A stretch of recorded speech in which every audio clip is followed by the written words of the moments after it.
રાજકોટ શહેર પોલીસ કમિશનરે ધૂળેટી માટે જાહેરનામું જારી કર્યું। જાહેરમાં કલર ઉડાડનારા લોકો વિરુદ્ધ પોલીસ કડક કાર્યવાહી કરશે।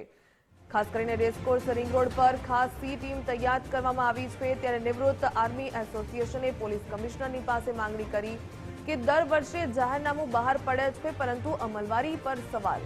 દર વર્ષે રેસકોર્સ રિંગ રોડ પર ધૂળેટીમાં કલરથી ભરાઈ જાય છે। કલરને કારણે 10 દિવસ સુધી મોર્નિંગ વોક થઈ શકતું નથી।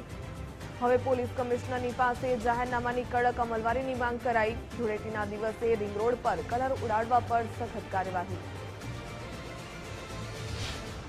રાજકોટની જાહેર જનતાને વિનંતી છે, આરએમસી કલેક્ટર કમિશનર સાહેબને વિનંતી છે અને પોલીસ કમિશનર સાહેબને વિનંતી છે કે આજે જાહેરનામું બહાર પાડવામાં આવ્યું છે ધૂળેટી નિમિત્તે જાહેરમાં રંગ રમવાની મનાઈ, અને ખાસ કરીને રેસકોર્સ રિંગ રોડ માટે કે અહીંયા કોઈ પણ પ્રકારની ધૂળેટી રિંગ રોડમાં જાહેરમાં રમવા દેવામાં ન આવે। રિંગ રોડને એવું હોય તો રિંગ રોડમાં જે રીતે આપણે વહેલી સવારમાં રસ્તાઓ બંધ કરી દેવામાં આવે છે એવી રીતે રસ્તા બંધ કરી દેવામાં આવે, જેથી કરીને લોકોને પડતી પરેશાની, ધૂળેટી એક તહેવાર છે અને તહેવારની જેમ ઉજવીએ, બીજા લોકોને પરેશાન કરવા માટે કે પછી પોલ્યુશનને 10-10 દિવસ સુધી રેસકોર્સ રિંગ રોડ કે જે રાજકોટનું ઘરેણું છે ત્યાં મૂકીને જઈએ એવું ના કરીએ। બસ એટલું જ કહ્યું।